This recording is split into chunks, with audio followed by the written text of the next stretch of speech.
প্রিয় দর্শক, আসসালামু আলাইকুম। আজকে আসছি আমরা মহিপুর নার্সারিতে।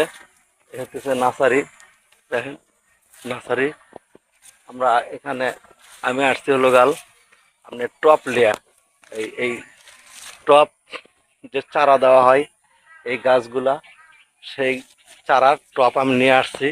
আমরা টপ দিয়ে গেলে এনারা ওই গাছের চারা টবের ভিতরে দেয় আর কি।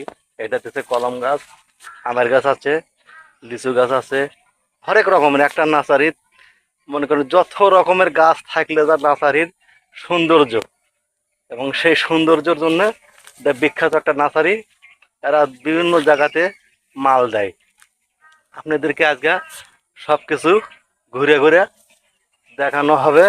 দেখেন নার্সারি, এটা হচ্ছে আপনার, এটা হচ্ছে যে ফুলের গাছ। ঠিক আছে, দেখেন এটা এই হবে মাত্র শুরু এই গাছ। আর কিছুদিন হয়তো দিলে পরে ফুল ধরতে পারে, তখন হয়তো বিক্রি করতে পারে। আপনাদের সবগুলো কি ঘুরে ঘুরে দেখানো হবে। শুন, যেমন দেখেন এটি, এটি কি ফুলের গাছ আমার এটা সঠিক জানা নাই। এটা কি ফুল সঠিক বলতে পারি না আমি। এই গাছগুলা